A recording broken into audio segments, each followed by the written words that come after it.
Hi everyone, welcome to my academy channel. I hope आप लोग बहुत अच्छे होंगे, पढ़ाई अच्छी चल रही होगी। आज हम लोग नया चैप्टर स्टार्ट करने जा रहे हैं। चैप्टर का नाम है cell cycle and cell division. मतलब कि जो हमारे बॉडी में हर एक ऑर्गेनिज्म की बॉडी की बात करें, हर एक लिविंग ऑर्गेनिज्म की बॉडी की बात करें, वो किससे बने हुए? सेल से बने हुए। लेकिन जब पहली बार सेल देखा, क्या किसने देखा था? रॉबर्ट हुक ने देखा था। उन्होंने कब देखा था? ये देखा था उन्होंने 1665 में देखा था। ठीक है, 1665 में देखा था रॉबर्ट हुक। तो वो क्या था? डेड सेल था। बट लाइव सेल किसने देखा? पहली बार एंटोन वन हुक ने देखा। लेकिन इस सेल का पूरी कहानी अगर बात करें सेल थ्योरी की, तो पहले कौन दिया? स्लेडन और स्वान ने दिया। ठीक है, इसके बाद उन्होंने ये तो नहीं बता पाए कि जो बॉडी है हमारी सेल से बनी है, लेकिन ये कभी नहीं बता पाए कि जो नए सेल है वो पुराने सेल से बन रहे हैं या कैसे बन रहे हैं, उनका फॉर्मेशन नहीं बता पाए। तब कौन आया? रडल विचर आए। ठीक है, हमने स्टार्टिंग में पढ़ा था इस यूनिट के चैप्टर में, cell the unit of life. कब आए? 1955 में। उन्होंने बताया कि जो नए सेल बन रहे हैं ना, वो अपने पुराने सेल से ही बन रहे हैं। मीन्स जो नए सेल का फॉर्मेशन हो रहा है, उनके पुराने सेल ही क्या कर रहे हैं? डिवाइड करके नए सेल को जन्म दे रहे हैं।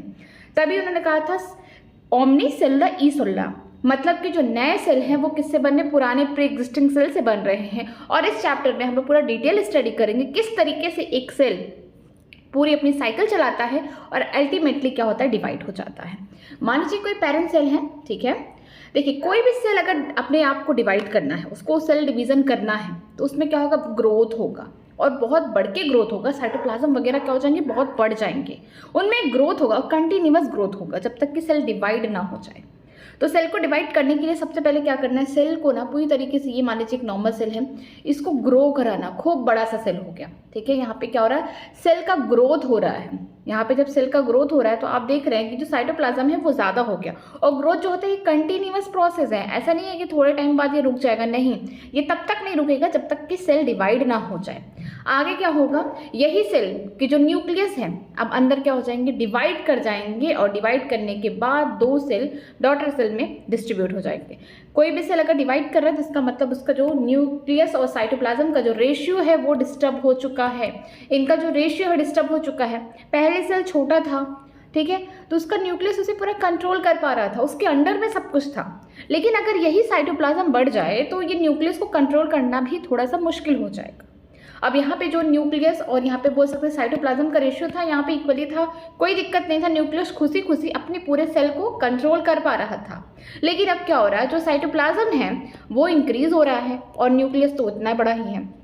जो यहाँ पे इंक्रीज हो रहा है तो मुश्किल हो रही है न्यूक्लियस को अपने एरिया को कंट्रोल करना। ठीक है, तो अब क्या करेंगे? जो सेल है ये न्यूक्लियस भी क्या करेगा? खुद को डिवाइड कर लेगा और अल्टीमेटली यही सेल आगे चल के साइटोप्लाज्म में डिवाइड हो जाएंगे। फिर जाके यहाँ पे बोल सकते हैं सेल अपने दो डॉटर सेल में डिवाइड हो गया। इस चैप्टर में हम लोग यही पढ़ने वाले हैं कि किस तरीके से सेल प्रिपेयर होते हैं, डिवीजन के पहले कौन कौन से फेजेस आते हैं, कैसे डीएनए रेप्लिकेशन होता है, कौन कौन से ऑर्गेनल्स बनते हैं और अल्टीमेटली किस तरीके से सेल डिवाइड हो जाता है। तो देखिए, चैप्टर का नाम है cell cycle and cell division. Cell cycle क्या है? एक ऐसी साइकिल जिसमें यहाँ पे कोऑर्डिनेटेड वे में आप देखेंगे कि सेल का ग्रोथ हो रहा है, न्यूक्लियस यहाँ पे डिवाइड होंगे, यहाँ पे जो ऑर्गेनल्स होंगे वो डुप्लीकेट करेंगे। ठीक है, इसके बाद लास्ट में क्या होंगे? यहाँ पे साइटोकाइनेसिस हो जाएगा, साइटोप्लाज्म डिवाइड हो जाएगा। तो इस चैप्टर में हम लोग यही पढ़ने वाले हैं। यहाँ पे 5 टॉपिक हैं: cell cycle, M phase, significance of mitosis, ठीक है, और मियोसिस और उसके सिग्निफिकेंस को भी हम लोग देखेंगे। तो चलिए स्टार्ट करते हैं चैप्टर को। Are you aware that all the organism, even the largest, start their life from a single cell? ठीक है, जितने भी सेक्सुअल रिप्रोड्यूसिंग ऑर्गेनिज्म हैं, ठीक है, जितने भी सेक्सुअल रिप्रोडक्शन करते हैं ऑर्गेनिज्म, उनकी बात की जा रही है। ऑल सेक्सुअली रिप्रोड्यूसिंग ऑर्गेनिज्म की मैं बात कर रही हूँ। जितने भी सेक्सुअल रिप्रोड्यूसिंग ऑर्गेनिज्म है मैं उनकी बात कर रही हूँ। उनमें क्या होगा? मान लीजिए ये कौन हो गया? मेल हो गया, ये हो गई फीमेल। इनका जो क्रोमोसोम मान लीजिए डिप्लॉयड है, ठीक है, बट इनको क्या करना है? अब आगे चल के इनको प्रोजेनी करना है, बच्चे करने हैं। तो ये अपना स्पर्म जो होगा वो हैप्लॉइड होगा। इन्होंने ओवम लिया, ये भी हैप्लॉइड है। आगे चल के फर्टिलाइजेशन होगा। फर्टिलाइजेशन में फिर से क्या हो जाएगा? 2n हो जाएगा, दैट इज जाइगोट। ठीक है, इसी को एनसीईआरटी बोला कि जितने भी ऑर्गेनिज्म आप देख रहे हैं अपने आसपास जो सेक्सुअल रिप्रोडक्शन कर रहे हैं वो क्या बना रहे हैं? एक सिंगल सेल बना रहे हैं जो कि डिप्लॉयड क्या है? जाइगोट है।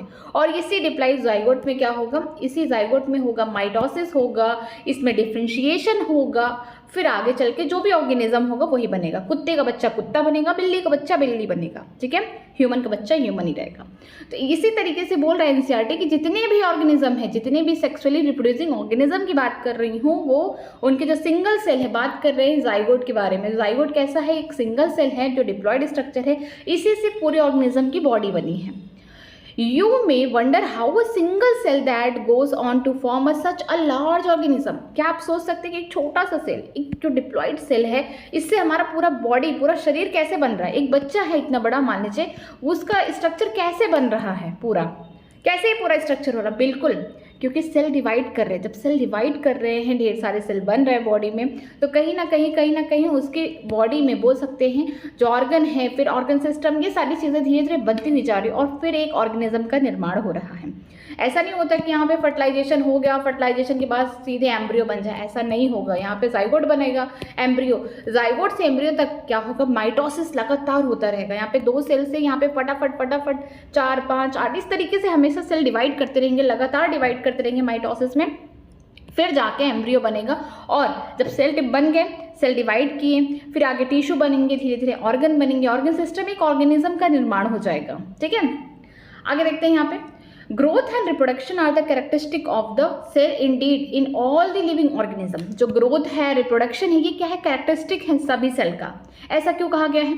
क्योंकि जो ग्रोथ है, अगर हम बात करते हैं लिविंग वर्ड की, ठीक है, तो वहाँ पे ग्रोथ को एज ए डिफाइनिंग फीचर नहीं लिया गया, एज ए कैरेक्टरिस्टिक फीचर लिया गया है। क्योंकि जो ग्रोथ है, लिविंग ऑर्गेनिज्म की बात करती हूँ तो इनसाइड होता है, बॉडी के अंदर होता है। लेकिन अगर मैं नॉन लिविंग ऑर्गेनिज्म की बात करती हूँ, जैसे कि मैं माउंटेन की बात कर रही हूँ, सैंड बॉर्डर की बात कर रही हूँ, इस तरीके का जो ऐसा जगह है, ठीक है, हिली एरिया की बात करें, वहाँ पे भी ग्रोथ हो रहा है, लेकिन आउटसाइड हो रहा है। क्यों हो रहा है? क्योंकि उसके ऊपर जो सारी चीज़ों का एक्युमुलेशन हो जा रहा है, जो मटेरियल्स है सब बाहर की तरफ क्या हो जा रहे हैं? इकट्ठा होते जा रहे हैं, तो वो भी एक टाइप का ग्रोथ हो गया।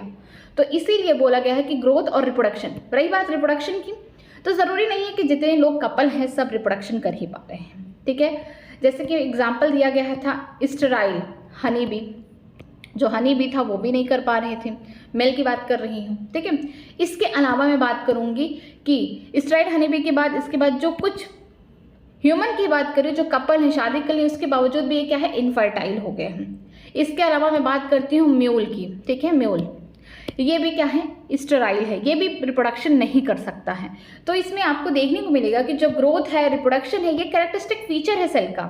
और ये नहीं दिखाता है कि सारे लिविंग ऑर्गेनिज्म है तो उनमें ग्रोथ और ये रिप्रोडक्शन हो ही, ऐसा नहीं है। ठीक है, तो ग्रोथ भी होगा, रिप्रोडक्शन भी होगा। अगर बात करते हैं ग्रोथ की, तो अगर किसी भी लिविंग ऑर्गेनिज्म में हो रहा है तो अंदर से होगा, इनसाइड होगा। अगर नॉन लिविंग ऑर्गेनिज्म की बात करते हैं तो आउटसाइड, बॉडी के बाहर, यहाँ पे क्या होगा? मटेरियल एक्युमुलेट हो जाएंगे। क्योंकि हम जानते हैं कि ग्रोथ का जो ट्रिंस कैरेक्टर है क्या? Increase in mass, increase in number. Mass और नंबर का बढ़ जाना ही क्या है? ग्रोथ है। ठीक है, और रिप्रोडक्शन की बात करते हैं तो सारे ऑर्गेनिज्म जो कपल हैं या फिर जैसे भी हैं, म्यूल हो गया, ये सब क्या है? रिप्रोडक्शन नहीं कर पा रहे हैं। All cell reproduce by dividing into two with the each parental cell giving rise to the daughter cell each time they divide। ठीक है, जितने भी सेल हमारे बॉडी में प्रेजेंट हैं वो करते हैं माइटोसिस, मोस्टली मियोसिस वाले पार्ट को छोड़ दिया जाए उसके अलावा। ठीक है, जितने भी सेल हैं वो रिप्रोड्यूस करेंगे, उनमें क्या होगा? ग्रोथ होगा। मान लीजिए पेरेंट सेल है, इसमें क्या हुआ? भारी भरकम ग्रोथ हुआ, उसने साइटोप्लाज्म बड़ा कर लिया, अब ग्रोथ हो गया। इनमें जो ऑर्गेनल्स होंगे वो भी डबल हो जाएंगे, क्योंकि अब ये सेल 2 जगह टूटने वाला है। ठीक है, जैसे मान लीजिए सपोज करिए एक घर है, ठीक है, ये मान लीजिए एक घर है, एक घर में 2 खिड़कियां हैं, ठीक, इस तरीके से। लेकिन यहाँ पे क्या है? दरवाज़ा एक है, दरवाज़ा एक है। अब इस घर का बंटवारा करना है, तो अब क्या करना पड़ेगा? क्या दरवाजे को आधा कट करके देंगे? नहीं, एक काम कर सकते हैं, अगर इधर दरवाज़ा है तो दूसरे साइड पे दरवाज़ा घर का खोल लेंगे। या फिर मान लीजिए ऐसा घर है जहाँ पे सिर्फ एक खिड़की है और यहाँ पे बोल सकते हैं 2 दरवाजे हैं, नो प्रॉब्लम। ठीक है, तो अब यहाँ पे बंटवारा होगा, क्या हम खिड़की को बंटवारा करेंगे? नहीं, हम एक दूसरी खिड़की बना लेंगे। तो यहाँ पे क्या हो रहा है कि जब भी हम सेल को डिवाइड करने जा रहे हैं, जहाँ पे साइटोप्लाज्म बड़ा हो जा रहा है पेरेंट सेल का, वहाँ पे क्या होगा? जो ऑर्गेनल्स होंगे, ऐसा तो नहीं है कि जब आगे सेल डिवाइड होगा 2 सेल में बनेंगे, तो ऐसा नहीं कि एक ही में सारे ऑर्गेनल्स चले गए और एक में कुछ गया ही नहीं, तो दूसरा सेल तो डेड हो जाएगा। ठीक है। तो क्या होगा कि जो भी ऑर्गेनल्स है, मोस्ट ऑफ द जो ऑर्गेनल्स हैं वो भी क्या होंगे, डुप्लीकेट हो जाएंगे, सारी चीज़ें दो दो बन जाएंगी, क्योंकि दो लोगों में बांटना है, ठीक है। तो दो लोगों में बांटने के लिए सब कुछ इक्वली रहना चाहिए, तब जाके एक परफेक्ट सेल डिवीजन आपको देखने को मिलेगा। इसीलिए बोला गया है कि जितने भी सेल अगर अपने आप को रिप्रोड्यूस करें, अगर डिवाइड करना चाहते तो पहले उनके पेरेंट सेल में क्या होगा, ग्रोथ होगा, फिर जितने भी ऑर्गेनल्स होंगे वो भी बनेंगे डबल डबल, इसके बाद वो किस में डिवाइड हो जाएंगे, 2 डॉटर सेल में हो जाएंगे हर बार। सपोज करिए, मान लीजिए एक सेल ये है छोटा सा, ये पेरेंट सेल है, इसका क्या हुआ, ग्रोथ हो गया। अब ग्रोथ हो गया, इसमें ढेर सारे ऑर्गेनल हैं, वो भी डुप्लीकेट कर गए, सब कुछ हो गया आगे। अब यहाँ पे देखिए इसका न्यूक्लियस इस तरीके से है। अब आगे क्या हो जाएगा, डिवीजन हो जाएगा, इस तरीके की 2 सेल बन के 2 डॉटर न्यूक्लियस हो गए। ये पेरेंट था, पेरेंट सेल था, यहाँ पे क्या हो गया, डॉटर सेल हो गया, ठीक है। ये डॉटर सेल में आपको देखेंगे कि न्यूक्लियस सेल, ऑर्गन सब कुछ प्रेजेंट है। तो इस टाइप का ही डिवीजन को हम लोग परफेक्ट मानते हैं। मान लीजिए एक ऐसा सेल है, ठीक है, एक ऐसा सेल है जिसमें हम बोल सकते हैं कि न्यूक्लियस तो डिवाइड कर गया, न्यूक्लियस तो डिवाइड कर गया, मान लीजिए न्यूक्लियस तो डिवाइड कर गया, लेकिन यहाँ पे जो ऑर्गेनल्स वगैरह हैं वो डिवाइड ही नहीं किया और दोनों न्यूक्लियस एक ही सेल में चले गए, या फिर बोल सकते हैं ऑर्गेनल्स बना ही नहीं, तो ऐसे सेल क्या हो जाएंगे, डेड हो जाएंगे, ठीक है। वो सेल डेड हो जाएंगे जिसमें कोई भी ऑर्गेनल्स नहीं पहुंचा, क्योंकि ऑर्गेनल्स का बहुत रोल है। आगे सारा काम सेल का कौन निभाने वाला है, ऑर्गेनल्स। सेल तो अपना डिवाइड कर गया, लेकिन आगे सारा काम कौन करने वाला, ऑर्गेनल्स करेंगे, ठीक है। तो सेल डिवीज़न इसीलिए ज़रूरी है क्योंकि हमारे बॉडी में बार बार कभी ना कभी क्या होता है कि हमें रिप्लेस करना पड़ता है सेल, इंजरी में हो गया, ठीक है, या फिर हम बोल सकते हैं जो हमारा गट है, जो हमारा इंटेस्टाइन वाला पार्ट है, या फिर हम बोल सकते हैं जो हमारे स्टोमच है, उसमें आप देखेंगे कि वहाँ पे सेल हमेशा रप्चर होते रहते हैं। हमारे स्टोमच में क्या है, HCl है, एसिड है, तो उससे भी कई बार क्या होता है, नुकसान हो जाता है। तो उन सेल को रिप्लेस करने के लिए कौन सा मेथड अपनाते हैं हम लोग, माइटोसिस अपनाते हैं। तो चलिए आगे बढ़ते हैं, आगे क्या दिया गया है, आगे दिया गया है these newly formed daughter cell can be themselves grow and divide, give rising to the new cell population that is formed by the growth and the division of the single parental cell and its progeny। ये जो नए नए cell हैं ये भी आगे चल के जो डॉटर सेल बने ये भी जाके ग्रो करेंगे, ये भी डिवाइड करेंगे, ये इसी तरीके जैसे ये पहले किससे बनी, मान लीजिए पेरेंट सेल है, उसने अपना ग्रोथ किया, फिर इनको 2 डॉटर सेल में कर दिया, डिवाइड कर दिया। अब ये डॉटर सेल ऐसे नहीं कि बैठे रहेंगे, ये इनका भी क्या होगा, ग्रोथ होगा, इनका भी साइटोप्लाज्म कंटिन्यूअसली ग्रो करेगा और ये भी आगे चल के फिर से 2 नए डॉटर सेल को जन्म दे देंगे। तो इसी तरीके से लगातार हर बार इस तरीके से सेल डिवीजन होता रहता है लिविंग ऑर्गेनिज्म में, तब जाके एक पूरी बॉडी बन पाती है, ठीक है। एक सिंगल सेल से पूरी बॉडी का फॉर्मेशन ऐसे होता है कि ऐसा नहीं है कि एक सेल ने डिवाइड कर लिया तो दूसरा बैठा हुआ, नहीं, लगातार जो बन चुका है वो भी डिवाइड करेगा कंटिन्यूअसली। जो नए सेल हैं डॉटर सेल वो भी खुद को ग्रो करेंगे, डिवाइड करेंगे और फिर इसी तरीके से ढेर सारे सेल बनाएंगे और एक नया पॉपुलेशन दिखा देंगे, ठीक है। यहाँ पे आप देखेंगे कि जो ग्रोथ है, जो डिवीजन हो रहा है एक सिंगल पेरेंटल सेल की, उसमें प्रोजेनी में एक सेल से ही, वो एक सेल कौन है, वो एक सेल है जाइगोट, ठीक है, वो एक सेल कौन है, डिप्लॉइड जाइगोट, उसी से सारी कहानी स्टार्ट हो रही है। आगे देखते हैं, in other words such cell growth and division allow a single cell to form a structure consist of million of this cell, ठीक है। हम दूसरे भाषा में ये भी कह सकते हैं कि जो साइकिल है ग्रोथ की, डिवीजन की, हर बार सेल क्या हो रहा है, एक बार नया सेल बना, उसमें ग्रोथ हो रहा है, फिर डिवीजन हो रहा है, फिर आगे जो डॉटर सेल बन रहे हैं वो भी ग्रो कर रहे हैं, फिर इसके बाद उसमें भी डिवीजन हो रहा है, कि हम बोल सकते हैं कि इस तरीके के जो ग्रोथ हो रहे हैं, डिवीजन हो रहे हैं एक सिंगल सेल से, एक यहाँ पे ढेर सारे सिंगल सेल जब भी आ रहा है वो किसकी बात किया जा रहा है, जाइगोट की। जब यहाँ पे स्पर्म और ओवम दोनों मिल चुके हैं, डिप्लॉइड स्ट्रक्चर बन चुका है, जाइगोट बन चुका, उसी जाइगोट में ही क्या हो रहा है, यहाँ पे माइटोसिस चलता जा रहा है लगातार। यहाँ पे सेल क्या कर रहे हैं, डिवाइड कर रहे हैं, ग्रो कर रहे हैं, डिवाइड कर रहे हैं, ग्रो कर रहे हैं, डिवाइड कर, कंटिन्यूसली कहानी चलती जा रही है। जिससे आप देखेंगे कि जो सिंगल ऑर्गेनिज्म है, ठीक है, उसके बॉडी में आपको मिलियंस ऑफ द सेल देखने को मिलेंगे। अगर हम अपने बॉडी की बात करें, हमारे में भी million billion of the cells present है। क्यों प्रेजेंट है, क्योंकि माइटोसिस हो रहा है लगातार, ये जो सेल है हमारे बॉडी में वो डिवाइड करते जा रहे हैं। आगे देखते हैं सेल साइकिल। अब सेल की साइकिल कैसे चलती है, the cell division is very important process in all the living organism. Cell division सबसे इंपॉर्टेंट प्रोसेस है सारे लिविंग ऑर्गेनिज्म में, क्योंकि अगर सेल डिवीजन नहीं होगा तो जो पुराने सेल हैं वो नए सेल को जन्म नहीं दे पाएंगे, और फिर नए सेल नहीं बने तो कहीं ना कहीं हमारे बॉडी में सेल धीरे धीरे कम होता जाएगा। तो जितने भी लिविंग ऑर्गेनिज्म है सेल डिवीजन सबसे इंपॉर्टेंट है।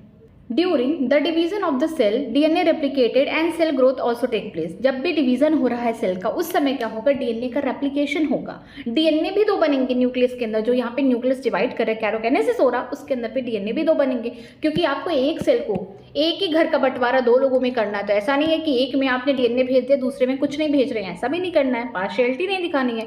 तो जितना भी मटेरियल होगा, एक सिंगल सेल की बात करें, पेरेंट सेल में चाहे डीएनए हो गया, आरएनए हो गया, चाहे कुछ भी हो गया, plastid, mitochondria, anything, any organelles, उसको आपको डुप्लीकेट करना, आपको दो बनाना है, आपको दो लोगों के बीच में इक्वली डिवाइड करना है। तो यहाँ पे क्या होगा, डीएनए का रेप्लिकेशन होगा और सेल का ग्रोथ कंटिन्यूअसली होता जाएगा।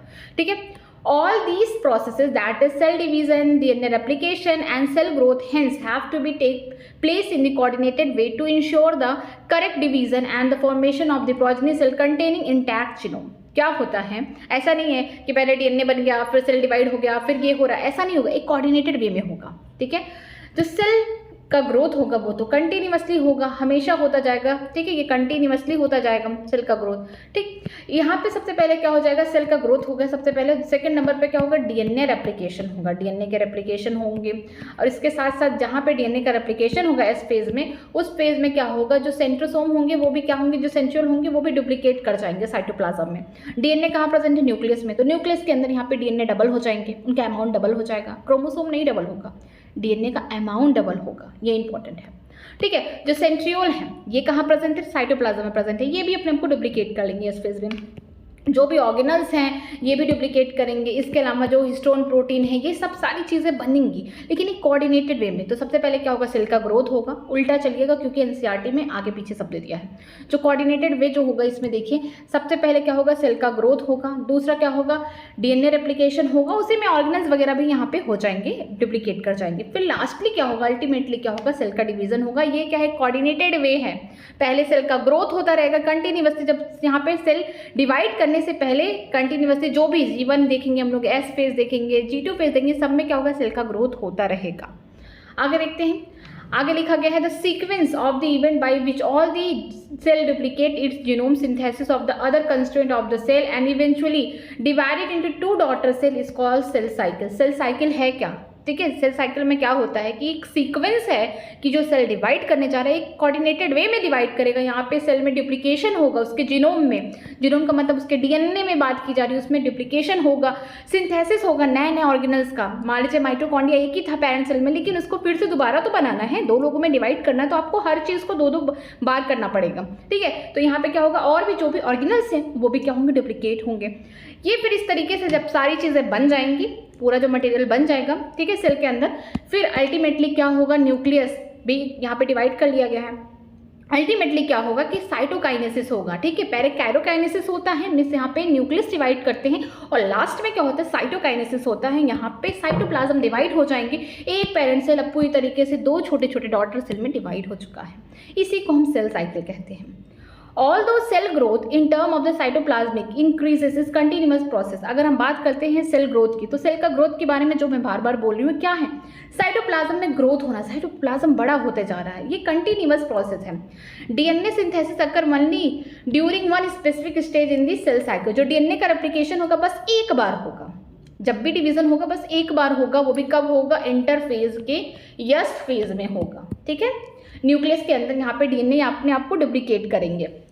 The replicated chromosome DNA are then distributed to the daughter nuclei by a complex series of events during the cell division. These events are themselves under the genetic control। क्या होता है, जब यहाँ पे DNA duplicate हो गए, ऐसा नहीं है कि तुरंत डुप्लीकेट हुए, तुरंत दो यहाँ पे न्यूक्लियस से निकल के बाहर आ गए और तुरंत यहाँ पे सेल डिवीजन हो गया, ऐसा नहीं होता है। यहाँ पे जब भी डीएनए डुप्लीकेट करेंगे, सिंथेसिस हुए, दोबारा बन चुके हैं, इस फेज में, इंटरफेज में ये डुप्लीकेट हुए, फिर क्या होगा, ऑर्गेनल्स वगैरह भी सब कुछ बन गया है। जब सारा चीज़ हो गया है तो क्या होगा कि न्यूक्लियस है, न्यूक्लियस के अंदर डीएनए डबल हो चुके हैं। ठीक है, तो अब यहाँ पे क्या होगा, कैरोकाइनेसिस हो जाएगा, तो यहाँ पे क्या हो जाएंगे, अलग अलग, यहाँ पे जो डीएनए है वो अलग अलग पोल पे चला जाएगा, पोल्स पे चले जाएंगे। फिर वहाँ पे क्या होगा, न्यूक्लियर एल्वल बनेगा, ठीक है, उनके ऊपर कवरिंग बनेगी। इस तरीके से आपको दो न्यूक्लियस एक ही सेल के अंदर दिखने लगेंगे, क्योंकि यहाँ पे कैरोकाइनेसिस हो चुका है। जब कैरोकाइनेसिस हो चुका है तो अल्टीमेटली हमें क्या करना है, साइटोप्लाज्म को भी डिवाइड करना, अलग अलग कर देना है। एक घर में दो चीज़ बन चुके हैं, अब क्या करना, हमें डिस्ट्रीब्यूट कर देना है दो लोगों के बीच में। तो यहाँ से क्या हो जाएगा, यहाँ पे साइटोप्लाज्म में डिवीजन हो जाएगा, साइटोकाइनेसिस हो जाएगा। और ये सारे इवेंट जो है जेनेटिक कंट्रोल है, सब कुछ डीएनए के हाथ में है। ठीक है, क्योंकि ऐसा क्यों हुआ, ये सेल डिवीजन होना क्यों ज़रूरी था, इसलिए हो रहा था क्योंकि पहले हमारा पेरेंट सेल खुशी खुशी जिंदा था, जी रहा था, मस्त था, क्योंकि जो न्यूक्लियस है पूरा कंट्रोल दिखा पा रहा था अपने पूरे अपने सेल पे, ठीक है, साइटोप्लाज्म पे। लेकिन अल्टीमेटली क्या हो गया, धीरे धीरे क्या हुआ, साइटोप्लाज्म बढ़ने लगा। अब बढ़ने लगा तो उसके लिए भी मुश्किल हो गई कि कैसे पूरा कंट्रोल करें। तो उसने भी सोचा ठीक है, मैं कंट्रोल अभी नहीं कर सकता हूँ, मैं खुद को डिवाइड करता हूँ। फिर इसी को हम 2 हिस्से में डिवाइड कर देंगे। उसने क्या किया, अपने आप को भी यहाँ पे काइरोकाइनेसिस करके 2 न्यूक्लियस बना लिए सेल के अंदर। और अल्टीमेटली क्या हुआ कि यहाँ पे जो साइटोप्लाज्म इतना बढ़ रहा था, जो रेशियो डिस्टर्ब कर रहा था, उसको भी डिवाइड करके 2 सेल में डिवाइड कर ली। इससे क्या हुआ, 2 छोटे छोटे जब सेल बन जाएंगे तो अपने न्यूक्लियस उन पे पूरा अपना कमांड रख पाएंगे। ओके, आगे देखते हैं फेजेस ऑफ सेल साइकिल। कौन कौन से ऐसे फेजेस हैं जो बहुत ज़्यादा इंपॉर्टेंट है सेल साइकिल में। A typical eukaryotic cell is illustrated by the human cell in the culture. हम लोग बात करते हैं ह्यूमन सेल की, हम लोग यूकैरियोटिक हैं। इनमें हम देखते हैं कि किस तरीके से हमारे बॉडी में सेल डिवीजन हो रहा है। These cell divide once in approximately every 24 hours. हमारे बॉडी में बिलियंस ऑफ द सेल हैं, तो कब डिवाइड करते हैं, क्या दिन भर करते रहते हैं, नहीं, हम बोल सकते हैं हर 24 घंटे में, ठीक है, 24 आवर्स में, एवरी 24 आवर्स में एक सेल से हमारी बॉडी 2 सेल बना रही है। अब बिलियन ऑफ सेल हैं, उसमें क्या हो रहा है, हर 24 घंटे बाद देखेंगे वो एक सेल से 2 सेल हमेशा बनता चला जा रहा है, ठीक है। However this duration of the cell cycle can vary from organism to organism and also from cell type to cell type. और एक चीज़ आपको ये भी देखने को मिलेगी कि अगर आप ऑर्गेनिज्म टू ऑर्गेनिज्म देखेंगे, अगर आप यहाँ पे एग्जाम्पल दिया गया है, जैसे ईस्ट का एग्जाम्पल लिया गया है, ये भी यूकैरियोट्स हैं, बट अगर हम ह्यूमन की बात कर रहे हैं, इनमें 24 आवर्स में एक सेल से 2 सेल बन रहे हैं। लेकिन ईस्ट में क्या होगा, एक सेल से 2 सेल बनने में सिर्फ 90 मिनट ही लग रहे हैं। ऐसा क्यों, क्योंकि ऑर्गेनिज्म से ऑर्गेनिज्म और cell type to cell type यहाँ पे क्या होगा, सेल डिवीजन वेरी करेगा। ऐसा नहीं है कि सारे जितने भी ऑर्गेनिज्म है सब में 24 आवर्स में ही यहाँ पे सेल डिवीजन हो रहा, नहीं, डिफरेंट ऑर्गेनिज्म में डिफरेंट सेल टाइप में यहाँ पे क्या होता है, सेल डिवीजन का जो टाइम होता है अलग अलग होता है, ठीक है। अगर हम इकोलाई की बात करते हैं तो ऑन एन एवरेज हम बात करते हैं 20 मिनट पे यहाँ पे जो इकोलाई बैक्टीरिया अपने आप को डिवाइड कर लेगा, हर 20 मिनट में अपने आप को डिवाइड करता हुआ चला जाएगा। Yeast for example can progress through the cell cycle into only 19 minute. जो ईस्ट है यूकैरियोट है, ये भी सेल है, ठीक है, यूनिसेलर ये भी होते हैं, इनको फंजाई में रखा गया बट इसके बावजूद भी क्या है, यूनिसेलर है। इनका जो बोल सकते हैं जो सेल डिवीजन का जो टाइम है, जिनका सेल साइकिल चलता है, सिर्फ 90 मिनट का चलता है। 90 मिनट में ही यहाँ पे सारा चीज़ हो गया, एक सेल से 2 सेल बन चुके हैं। Cell cycle is divided into 2 basic phases. जो सेल साइकिल है यहाँ पे 2 फेजेस में डिवाइडेड है, पहला इंटरफेज है, दूसरा एम फेज है या माइटोसिस फेज। इंटरफेज का जो दूसरा नाम है इसे हम क्या बोलते हैं, रेस्टिंग फेज बोलते हैं, ठीक है। नाम पे मत जाइए कि यहाँ पे ये सेल रेस्ट कर रहा, नहीं, ये रेस्ट नहीं कर रहा है, ये तैयारी कर रहा है कि आगे चल के अभी हमारा जो सेल है ये डिवाइड करने वाला है। जो इंटरफेज है इसको हम क्या बोलते हैं, रेस्टिंग फेज बोलते हैं, और एम फेज को क्या बोलते हैं, माइटोसिस फेज बोलते हैं। जैसे एक बार यहाँ पे डायग्राम देखिए, ये देखिए ये डायग्राम है एक सेल का, ठीक है। इसके अंदर आपको देखने को मिल रहा है कि ये जो है ये इनको इंटरफेस बोलेंगे। इंटरफेस में क्या होते हैं, 3 पार्ट होते हैं, याद रखिएगा। जो इंटरफेस है हमारा, मैं यहाँ पे लिखती हूँ इसको, जो इंटरफेस है इसमें आपको 3 पार्ट देखने को मिलते हैं। यहाँ पे G1, फिर S आएगा, फिर G2 आएगा, ये फेजेस हैं, ठीक। ये बहुत इंपॉर्टेंट है, ये सीक्वेंस इंपॉर्टेंट है, ये नीट में आ चुका है कि अरेंज द फॉलोइंग। इसके बाद इंटरफेस के बाद क्या आता है, माइटोसिस आता है। फिर कौन आएगा, एम फेज आएगा। एम फेज को हम क्या बोलते हैं, माइटोसिस बोलते हैं। तो कभी भी अगर नीट में क्वेश्चन आ गया कि अरेंज करना है तो सबसे पहले आप तैयारी करेंगे। अगर किसी की शादी होती है तो क्या होता है, पहले तैयारी होती है। तैयारी में मतलब मिठाई बनता है, सारा डेकोरेशन होता है, सब कुछ होता है। फिर बाद में क्या होता है, शादी हो जाती है लास्ट में। तो ये सारी तैयारी जो है यहाँ पे सेल जो डिवीज़न होने वाला है, यहाँ पे जो सेल डिवाइड करने वाला है, सारी तैयारी कहाँ हो रहा है, इंटरफेज में हो रहा है। देखने में लग रहा है रेस्टिंग फेज है, कुछ नहीं हो रहा है, लेकिन अंदर बहुत सारा खिचड़ी पक रहा है। तो आपको जब अरेंज करना होगा तो आप कैसे करेंगे, G1, S, G2 and last क्या होगा, M होगा। ये क्या है, एक एक्चुअल यहाँ पे हम बोल सकते हैं कि किस तरीके से सेल साइकिल चल रहा है, क्योंकि ये इंटरफेस का पार्ट है और ये हम बोल सकते हैं लास्ट में यहाँ पे सेल डिवाइड हो जाएगा, माइटोसिस होगा। देखिए क्या होता है यहाँ पे, मैं यहाँ पे बताती हूँ। यहाँ पे देखिए, ये देखिए कोई सेल है, ठीक है। इसने क्या किया, अपना बड़ा सा ग्रोथ कर लिया, ठीक है, ग्रोथ हो गया। फिर इसने डिवाइड कर लिया खुद को, इस तरीके से यहाँ पे डिवीज़न हो गया। अब देखिए एक इसका जो डॉटर सेल है, ये मान लीजिए पेरेंट सेल था, इसने ग्रोथ कर लिया, अपना खुद का ग्रोथ किया, साइटोप्लाज्म बढ़ गया। जब ग्रोथ होगा तो ये सारी कहानी इंटरफेज में होगी, ठीक है। इंटरफेज में क्या हो रहा है, पूरा ग्रोथ हो रहा है। यहाँ पे क्या बन रहा है, डीएनए बन रहा है, यहाँ पे आरएनए बन रहा है, यहाँ पे जो प्रोटीन वगैरह है जो यहाँ पे सेल डिवीजन में हमें चाहिए, सब कुछ कहाँ बन रहा है, इंटरफेज में बन रहा है। देखने में शांत है, लग रहा है रेस्टिंग फेज है, बट एक्चुअली सारा काम कर रहा है वो, ठीक है, वो सब कुछ अपने आप को इकट्ठा कर रहा है कि कौन कौन सी चीज़ों की ज़रूरत पड़ेगी हमें सेल डिवीज़न करने में। तो ये जो आई है ये क्या है, इंटरफेस है। फिर हम लोग एम किसके लिए लिख रहे हैं, हम लोग लिख रहे हैं माइटोसिस एम फेज के लिए लिख रहे हैं। ये देखिए यहाँ पे क्या हुआ कि एक पेरेंट सेल डिवाइड हो गया डॉटर सेल में, 2 डॉटर सेल हो गई है। अब ये डॉटर सेल थोड़ी ना बैठे रहेंगे, इनको भी तो क्या करना है, ग्रो करना है। ग्रो करने के बाद ये भी क्या करेंगे, ये भी डिवीज़न करेंगे। वही सेम काम सारे सेल को करना है, ठीक है। ये वाला भी डॉटर सेल वही करेगा। तो फिर ये जो डिवीज़न किया ये क्या हो गया, इंटरफेस। ये देखिए जहाँ पे ग्रोथ हुआ इंटरफेस, फिर यहाँ पे क्या हो गया, एम फेज हो गया। आपको मैं ये दिखाना चाहती हूँ कि यहाँ पे एक पेरेंट सेल था, उसने ग्रोथ किया, फिर उसने डिवाइड करके यहाँ पे अपने 2 छोटे छोटे डॉटर सेल बना दिए। अब इनके डॉटर सेल भी खुद ने क्या किया, उन्होंने भी अपना ग्रोथ किया, फिर लास्ट में उन्होंने भी क्या किया, यहाँ पे डिवाइड कर लिए 2 छोटे छोटे डॉटर सेल में। तो जो हम बोल सकते हैं जब ग्रोथ हो रहा है साइटोप्लाज्म में, जब ग्रोथ हो रहा है तो इसका मतलब वो कौन है, इंटरफेस है। सारी चीज़ें प्रिपेयर हो रही हैं, किस लिए हो रहा है, अल्टीमेटली हमें माइटोसिस करना है। यहाँ पे एक पेरेंट सेल से हमें 2 डॉटर सेल बनाने ही हैं। तो क्या होगा, ये देखिए ये हो गया आई फॉर इंटरफेस। अब जहाँ पे सेल डिवाइड हो रहा है वो क्या है, माइटोसिस एम फेज हो गया। फिर देखेंगे कि ये डॉटर सेल चुप नहीं रहने वाले, ये भी क्या करेंगे, ग्रो करेंगे, अपने साइटोप्लाज्म में ग्रोथ दिखाएंगे। तो ये क्या हो गया, इंटरफेस हो गया। फिर ये भी क्या करेंगे, अपने आप को डिवाइड करेंगे, ये क्या हो गया, एम फेज। तो आप देख रहे होंगे कि यहाँ पे आई एम आई, ठीक है, 2 इंटरफेस के बीच में आपको एक माइटोसिस दिख रहा है, ठीक। यहाँ पे देखिए एम आई एम, 2 माइटोसिस के बीच में एक इंटरफेस दिख रहा है। मैं यही दिखाना चाहती हूँ। एनसीईआरटी की लाइन आएगी कि आपको इंटरफेस देखने को मिलेगा, 2 सक्सेसिव इंटरफेस होंगे तो उसके बीच में माइटोसिस देखने को मिलेगा, और 2 सक्सेसिव माइटोसिस हो रहे हैं उसके बीच में आपको इंटरफेस देखने को मिलेगा। पेरेंट सेल था, उसने ग्रोथ किया, मिस इंटरफेस आया। अब सेल यहाँ पे डिवाइड कर रहे हैं, एम फेज आ रहा है। अब इनके भी जो डॉटर सेल हैं वो भी क्या करेंगे, ग्रोथ करेंगे। वो कौन से फेज में करेंगे, इंटरफेज में करेंगे। फिर आगे अल्टीमेटली भी डिवाइड हो जाएंगे एम फेज में। तो आप देख रहे हैं इंटरफेज हो गया, एम फेज हो गया, इंटरफेस हो गया। 2 इंटरफेस के बीच में कौन आ रहा है, माइटोसिस एम फेज आ रहा है। अब देखिए यहाँ पे माइटोसिस हो गया, इंटरफेस, माइटोसिस, 2 माइटोसिस के बीच में कौन आ रहा है, इंटरफेज आ रहा है। बस यही दिखाना था। चलिए हम लोग यहाँ देखते हैं, अब पढ़ते हैं इस लाइन को। M phase represent the phase when the actual cell division or mitosis occur and the interphase represent the phase between the 2 successive M phase। देखिए क्या होगा कि M phase क्या है, ये रिप्रेजेंट करेगा एक्चुअल सेल डिवीजन हो रहा है। तैयारी कहाँ हो गई, इंटरफेज में हो गई, सारी तैयारी हो गई, शहनाई वगैरह सब कुछ यहाँ तैयार है, ठीक है।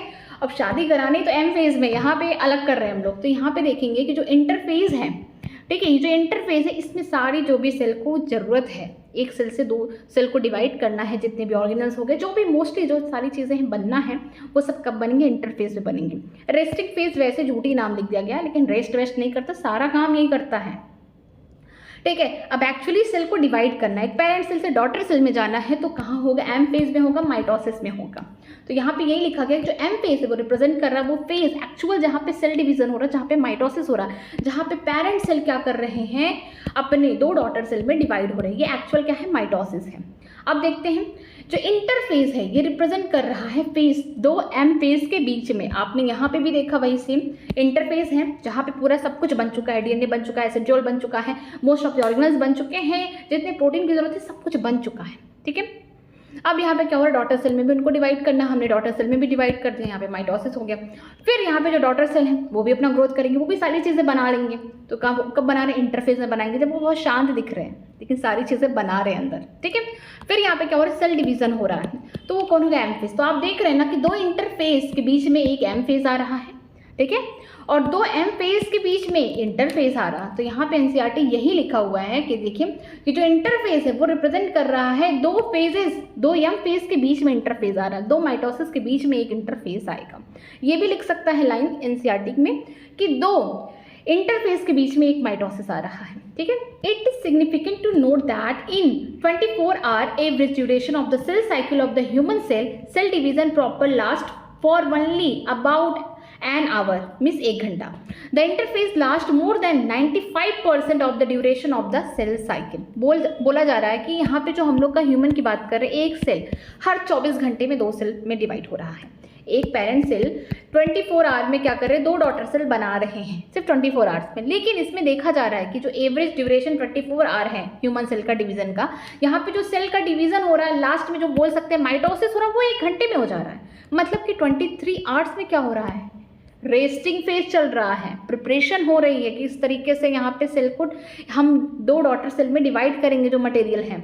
मतलब कि जो 95% आप देख रहे हैं इंटरफेस, ये 23 आवर्स हैं। किसके लिए हैं? बोल सकते हैं जो ह्यूमन हैं उनमें जो 24 घंटे, उनमें से 1 घंटा, सिर्फ 1 घंटे में एक्चुअल सेल डिवीजन हो गया। मीन्स यहाँ पे बोल सकते हैं पेरेंट सेल किस में डिवाइड हो गए? 2 डॉटर सेल में होंगे। लेकिन उससे पहले, डॉटर सेल से डिवाइड होने से पहले जो इंटरफेस ने पूरी तैयारी की है, पूरा तामझाम किया है, उसके लिए उसको कितने घंटे लग गए हैं? 23 घंटे लग चुके हैं, 23 आवर्स लग चुके हैं। तब जाके ये लास्ट का 1 घंटा उसके लिए कितना ज़्यादा अच्छा हो रहा है कि एक पेरेंट सेल से 2 डॉटर सेल बन रहे हैं। तो देखिए यहाँ पे सीधे लिखा गया है कि 95% से भी ज़्यादा जो टाइम है सेल साइकिल का, वो कौन ले रहा है? वो ले रहा है इंटरफेज, रेस्टिंग फेज, क्योंकि सारा सब कुछ कहाँ बन रहा है? रेस्टिंग फेज, इंटरफेज में बन रहा है। लास्ट का 1 आवर जो होगा वो क्या करेगा? सेल डिवीजन करेगा, एक्चुअल सेल डिवीजन करेगा। आगे देखते हैं। M phase start with the nuclear division corresponding to the separation of the daughter chromosome, that is karokinesis, and usually end with the division of cytoplasm, that is cytokinesis। जो M phase है, M phase को मतलब क्या है? Mitosis की बात की जा रही है। अगर हम बात कर रहे हैं M phase की, तो यहाँ पे क्या होगा? न्यूक्लियर का डिवीजन होगा। यहाँ पे जो न्यूक्लियस थे, जो पेरेंट, यहाँ पे पेरेंट सेल है, ठीक है, उसने ग्रोथ कर लिया यहाँ पे। अब क्या होगा? यहाँ पे न्यूक्लियस का डिवीजन हो रहा है, न्यूक्लियस का डिवीजन हो रहा है। इसका मतलब क्या हो रहा है? कैरोकाइनेसिस। कैरो का मतलब होता है न्यूक्लियस, काइनेसिस का मतलब होता है डिवाइड। ठीक है, यहाँ पे डिवाइड हो रहा है किसमें? 2 डॉटर बोल सकते हैं न्यूक्लियाई में, 2 डॉटर न्यूक्लियाई में हो रहा है, या फिर बोल सकते हैं डॉटर क्रोमोसोम में डिवाइड हो रहे हैं। और इसके बाद जब एक सेल के अंदर 2 न्यूक्लियस बैठ गए हैं, ठीक है, तो अब तो क्या हो रहा है? अब ज़्यादा कंट्रोल हो रहा है। अब क्या होना पड़ेगा? जो साइटोप्लाज्म है इनको भी डिवाइड करना पड़ेगा। तो लास्ट में जब डिवीजन हो रहा है किसमें? साइटोप्लाज्म में, उसे हम क्या बोलते हैं? साइटोकाइनेसिस। पहले क्या होगा? कैरोकाइनेसिस होगा, मिस न्यूक्लियस डिवाइड करेंगे सेल के अंदर। इसके बाद लास्ट में क्या होगा? साइटोकाइनेसिस होगा, साइटोप्लाज्म को भी डिवाइड कर दिया जाएगा एक एक न्यूक्लियस देके। तब जाके क्या होगा? पेरेंट सेल से 2 डॉटर सेल बन रहे हैं। The interphase though call the resting phase is the time. यहाँ पे देखिए इंटरफेस का एक बढ़िया सा डेफिनेशन बोल सकते हैं, या फिर बोल सकते हैं कि उसकी रेस्टिंग फेज को हमें जो बोला गया रेस्टिंग फेज उससे बाहर निकाला जा रहा है। देखिए उसका मतलब क्या है? The interphase though call the resting phase is the time during which the cell is preparing for the division by undergo both the cell growth and DNA replication in orderly manner. देखिए यहाँ पे बोला गया है कि हम लोग जो इंटरफेस को सोच रहे रेस्टिंग फेज है, वो रेस्ट नहीं कर रहा, वो तो काम कर रहा है, असली काम तो वही कर रहा है। तो यहाँ पे देखिए कि बोला कि इस टाइम पे क्या होगा? सेल खुद अपने आप को प्रिपेयर कर रहा है कि सेल डिवीजन करना, तो उसे पूरा प्रैक्टिस कर रहा है, पूरा प्रिपेयर कर रहा है कि 2 सेल में बांटना, तो हम चीज़ों को क्या करें? 2-2 बना दें, डुप्लीकेट कर दें। जैसे यहाँ पे सेल का ग्रोथ तो कंटिन्यूसली होता ही रहेगा जब तक कि सेल डिवाइड ना कर जाए, तब तक होगा, ठीक है। लेकिन यहाँ पे क्या होगा? डीएनए का रेप्लिकेशन कहाँ हो रहा है? इंटरफेज में हो रहा है। जो मोस्ट ऑफ द ऑर्गेनल्स है वो भी डुप्लीकेट हो रहे हैं, वो भी डबल डबल बन रहे हैं। कहाँ बन रहे हैं? इंटरफेज में बन रहे हैं।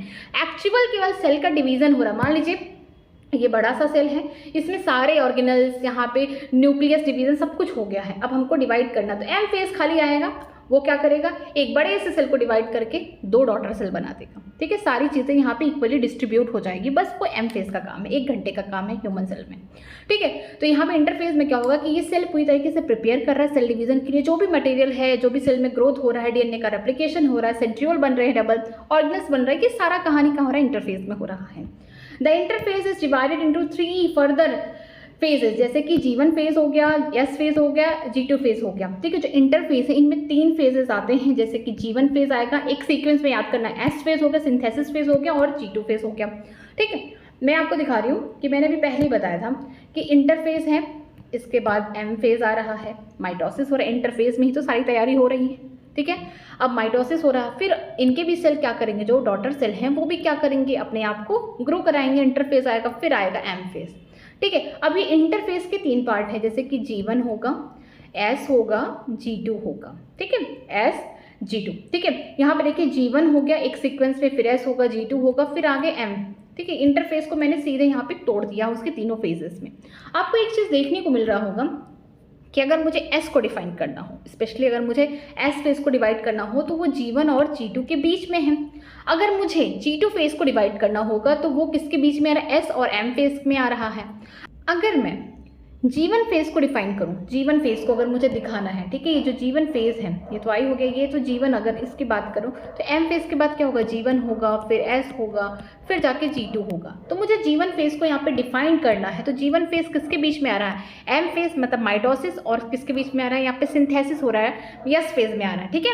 तो हम इसको बोलते हैं सिंथेसिस फेज बोल सकते हैं या एस फेज बोल सकते हैं। तो जो G1 फेज है ये किसके बीच बीच में आ रहा है, देखिए ये आ रहा है माइटोसिस में और किसके बीच में, एस फेज में आ रहा है। देखिए एनसीईआरटी में ही लिखा गया है G1 phase corresponding to the interval between the mitosis and initiation of the DNA replication। मतलब कि जो S phase है वहाँ पे क्या होता है, DNA का रेप्लिकेशन होता है।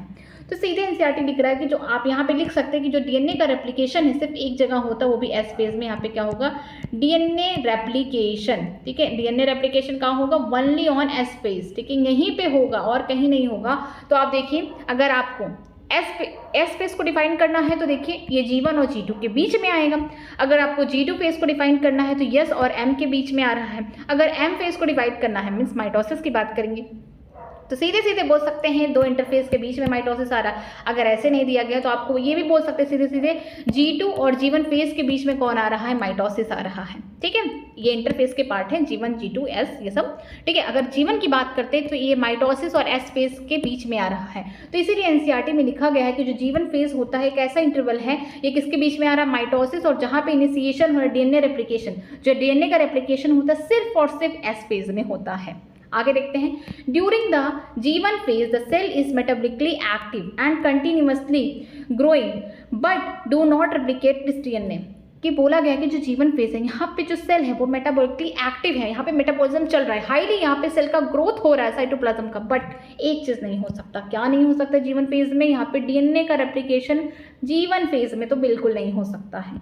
यहाँ पे most of the cell organelles duplicate होंगे, बनेंगे, ये आपको हिडन है, आपको ये टेक्स्ट बुक में नहीं दिया गया, आपको ये समरी में मिलेगा कि जो G1 फेज है यहाँ पे most of the cell organelle, जो सेल के ऑर्गेनल्स हैंगे यहाँ पे क्या होंगे, डुप्लीकेट होंगे, G1 फेज में होंगे, ठीक है, लेकिन यहाँ पे डीएनए का रेप्लिकेशन नहीं होगा। S और synthesis phase mark the period during which the DNA synthesis और द रेप्लिकेशन टेक प्लेस, ठीक है। जो डीएनए है उसका रेप्लिकेशन या फिर उसको डुप्लीकेशन, उसका डबल बन रहा है, यहाँ पे वो भी डबल बन रहा है, तो कहाँ पे होगा, एस फेज में होगा या सिंथेसिस फेज में होगा। सिर्फ एक ही ऐसा फेज है, G1 में नहीं होगा, G2 में नहीं होगा, M में नहीं होगा, सिर्फ S में होगा, एस फेज में होगा, सिंथेसिस फेज में होगा, जहाँ पे डीएनए क्या करेंगे, अपने आप को डबल करेंगे, सिंथेसिस करेंगे। अब देखते हैं आगे, during the time of the amount of the DNA पर सेल डबल, ठीक है, इस टाइम क्या होगा कि सेल के अंदर जो डीएनए का अमाउंट है, अमाउंट ये क्या हो जाएगा, डबल हो जाएगा। क्यों डबल हो जाएगा सेल के अंदर, क्योंकि यहाँ पे रेप्लिकेशन हो गया, यहाँ पे जो सेल के अंदर एक ही डीएनए था, अब यहाँ पे क्या हो गया, दो डीएनए बन गए, दो कॉपी बन गई, रेप्लिकेशन होगा, ठीक है। हम लोग जानते हैं कि जो रेप्लिकेशन है वो क्या है, सेमी कंजर्वेटिव है, मीन्स उसका जो दोनों स्ट्रैंड है वो क्या करते हैं, पेरेंट की तरह काम कर सकते हैं, ठीक है। 5 प्राइम टू 3 प्राइम होता है, तो इसी तरीके से यहाँ पे क्या होगा, हम लोग पढ़ेंगे मॉलिक्यूलर बेसिस ऑफ इनहेरिटेंस पे, मैं थोड़ा सा आइडिया दे रही हूँ कि क्या होगा, दोनों ही स्ट्रैंड क्या होंगे, पेरेंटल होंगे, और यहाँ से खुलेगा तो एक साइड से दूसरा वाला जो बोल सकते हैं दूसरा स्ट्रैंड में सिंथेसिस हो जाएगा, जो भी प्यूरिन पिरामिडिन लगे हुए हैं उनके यहाँ पे कॉम्प्लीमेंट्री बेस पे आकर जुड़ जाएंगे, ठीक है। हम लोग बहुत अच्छे से पढ़ेंगे मॉलिक्यूलर बेसिस ऑफ इनहेरिटेंस। तो क्या होगा कि यहाँ पे डीएनए का जो अमाउंट है वो डबल हो गया है सेल के अंदर। फिर देखते हैं, if the initial amount of DNA is denoted as 2C then it increases to 4C। अगर जो इनिशियल अमाउंट था जब रेप्लिकेशन नहीं हुआ था डीएनए का वो 2C था, तो आगे जब रेप्लिकेशन हो गया अमाउंट बढ़ गया तो क्या हो जाएगा, 4C हो जाएगा, डबल हो जाएगा, ठीक है। However there is no increase in the chromosome number, यहाँ पे कोई भी क्रोमोसोम का नंबर नहीं बढ़ा है, अमाउंट बढ़ा है, ठीक है। If the cell had diploid or 2n number of the chromosome at the G1 even after the S and the number of the chromosome remain the same, that is 2n। यहाँ पे क्या होगा कि DNA का amount बढ़ा है ना कि क्रोमोसोम का। यहाँ पे मैं स्ट्रक्चर बना रही हूँ एक बार क्रोमोसोम का, ये देखिए ये क्या है, क्रोमोसोम है, इस तरीके से यहाँ पे क्रोमोसोम देखने को मिलेंगे, ठीक है। इस क्रोमोसोम के अंदर क्या है, डीएनए है, ठीक, यहाँ पे एक डीएनए हो गया, ये यहाँ पे था। अब रेप्लिकेशन हुआ, जब रेप्लिकेशन हुआ तो देखिए यहाँ पे एक दूसरा यहाँ पे फॉर्म बन गया डीएनए का, यहाँ पे अमाउंट क्या हो गया, डबल हो गया, लेकिन अभी भी क्रोमोसोम क्या है, सिंगल है, अभी भी सिंगल है, ठीक है। G1 में तो कुछ नहीं होगा, कोई डीएनए रेप्लिकेशन कुछ नहीं होगा, लेकिन एस फेज में क्या होगा, डीएनए का रेप्लिकेशन होगा। एस फेज में क्या होगा आपको देखने को मिलेगा, डीएनए रेप्लिकेट कर गया, मान लीजिए पहले अमाउंट 2C था डीएनए का, ठीक है, जब रेप्लिकेशन नहीं हुआ था, रेप्लिकेशन हो गया, उसके बाद की बात करेंगे 4C हो गया, मीन्स डबल हो गया। तो यहाँ पे देखिए कंटेंट जो है डीएनए का जो अमाउंट है वो तो डबल हो रहा है एस फेज में, लेकिन जो क्रोमोसोम नंबर है वो क्या है, कांस्टेंट है, वो तो नहीं बढ़े। यहाँ पे एक ही क्रोमोसोम के अंदर यहाँ पे डीएनए है, ठीक है, तो यहाँ पे डीएनए का अमाउंट बढ़ गया है, डबल हो गए, लेकिन यहाँ पे क्रोमोसोम नंबर क्या आप कहीं आपने देखा कि यहाँ पे 2 से इस तरीके से आगे स्ट्रक्चर बन गए, नहीं, ऐसा तो नहीं हुआ, क्रोमोसोम क्या है, कॉन्स्टेंट है। आगे देखते हैं, इन एनिमल सेल, अब एनिमल सेल की बात करते हैं, during the S phase the DNA replication begins in the nucleus and the centriole duplication in cytoplasm, very important. ठीक है, अगर हम एनिमल सेल की बात कर रहे हैं उसमें क्या होता है, एस फेज में क्या होगा, डीएनए का रेप्लिकेशन होगा, चाहे एनिमल सेल हो चाहे कोई भी सेल हो दुनिया में। ठीक है, यूकैरियोटिक सेल की बात मैं कर रही हूँ। ठीक है, वहाँ पे डीएनए रेप्लिकेशन एस फेज में होगा, लेकिन अगर मैं बात करूँगी एनिमल सेल में तो वहाँ पे क्या होगा, जो सेंट्रियोल का डुप्लीकेशन कहाँ हो रहा है, साइटोप्लाज्म में हो रहा है, वो सिर्फ एनिमल सेल में होगा। कहाँ होगा, एस फेज में। तो याद रखिए जो एनिमल सेल है वहाँ पे डीएनए रेप्लिकेशन कहाँ हो रहा है, न्यूक्लियस के अंदर हो रहा है। डीएनए का जो अमाउंट है डबल हो जा रहा है न्यूक्लियस के अंदर। अगर हम लोग बात करें सेंट्रियोल भी डबल हो जा रहा है, कहाँ, साइटोप्लाज्म में, कहाँ, एनिमल सेल में। During the G2 phase, the protein are synthesis in preparation for mitosis while the cell growth continuous। देखिए बार बार ऐसा लिख रहा है एनसीईआरटी कि सेल तो हमेशा ग्रो कर रहा है, चाहे जीवन हो, एस हो, जीटी हो, कोई भी कुछ भी बन रहा है, ऑर्गेनल्स बन रहे हैं, डीएनए बन रहा है, यहाँ पे कुछ भी सेंट्रियोल बन रहा है, डुप्लीकेट कुछ भी हो रहा है, लेकिन यहाँ पे सेल ग्रोथ तो हर बार हो रहा है इंटरफेज में। तो याद रखिएगा कि जो G2 फेज है यहाँ पे मोस्ट ऑफ द प्रोटीन क्या होते हैं, बनते हैं, जो कि हेल्प करेंगे किसमें, माइटोसिस में। तो पूरा प्रिपरेशन पूरी तरीके से हो गया है सेल डिवीजन के लिए, कि यहाँ पे हमने देखा इंटरफेज में 3 फेजेस थे, G1 था, S था, G2 फेज था। ठीक है, यहाँ पे देखिए जो G1 फेज है इसमें मोस्ट ऑफ द ऑर्गेनल क्या हो रहा है, डुप्लीकेट हो रहा है, और यहाँ पे सेल जो है हाईली मेटाबॉलिज्म कर रहा पूरा, लेकिन यहाँ पे एक काम नहीं कर सकता, डीएनए का रेप्लिकेशन नहीं कर सकता। मोस्ट ऑफ द ऑर्गेनल्स बन चुके हैं। ठीक है, कहाँ हो रहे हैं, G1 फेज में।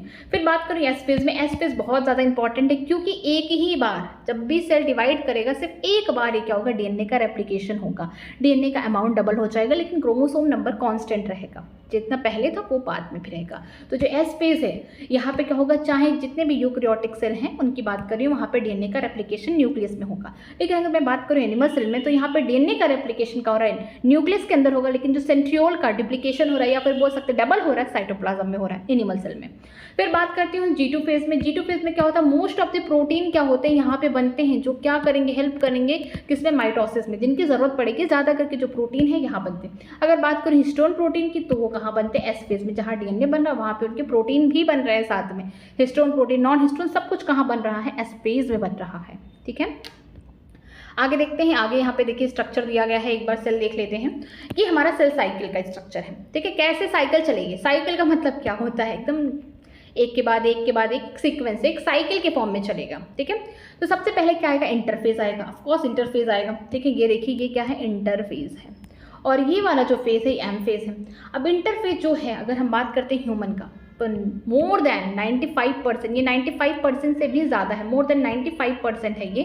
ठीक है, इसमें आपको देखने को मिलेगा कि जो इंटरफेस है ये सबसे ज़्यादा टाइम कंज्यूम कर रहा है। अगर मैं बात करूँ ह्यूमन सेल का तो 24 आवर्स में सेल डिवीजन हो रहा है, एक सेल से 2 सेल बन रहे हैं, लेकिन 23 आवर्स तो लग जा रहा है किसमें, इंटरफेस में लग जा रहा है, लेकिन 1 घंटे में ही क्या हो रहा है, सेल डिवीजन हो जा रहा है। ऐसा क्यों, देखिए यहाँ पे इंटरफेस में 3 पार्ट है, 3 फेजेस हैं, जैसे कि G1 हो गया, S हो गया, G2 फेज हो गया। ठीक है, G1 फेज में क्या होता है, most of the cell organelles क्या होते हैं, डुप्लीकेट होते हैं, और यहाँ पे क्या होगा, ऑर्गेनल्स वगैरह बन जाएंगे। इसके अलावा कुछ ऐसे भी सेल होते हैं जो चाहते हैं कि हम नहीं डिवाइड करें, हमें अभी डिवीजन नहीं करना है। ऐसा नहीं कि पूरे बॉडी के सारे सेल ही डिवीजन करें, नहीं, कुछ सेल ऐसे होते हैं बोलते हैं हमको डिवीजन नहीं करना, जैसे हार्ट के सेल हो गए, नर्व सेल हो गए।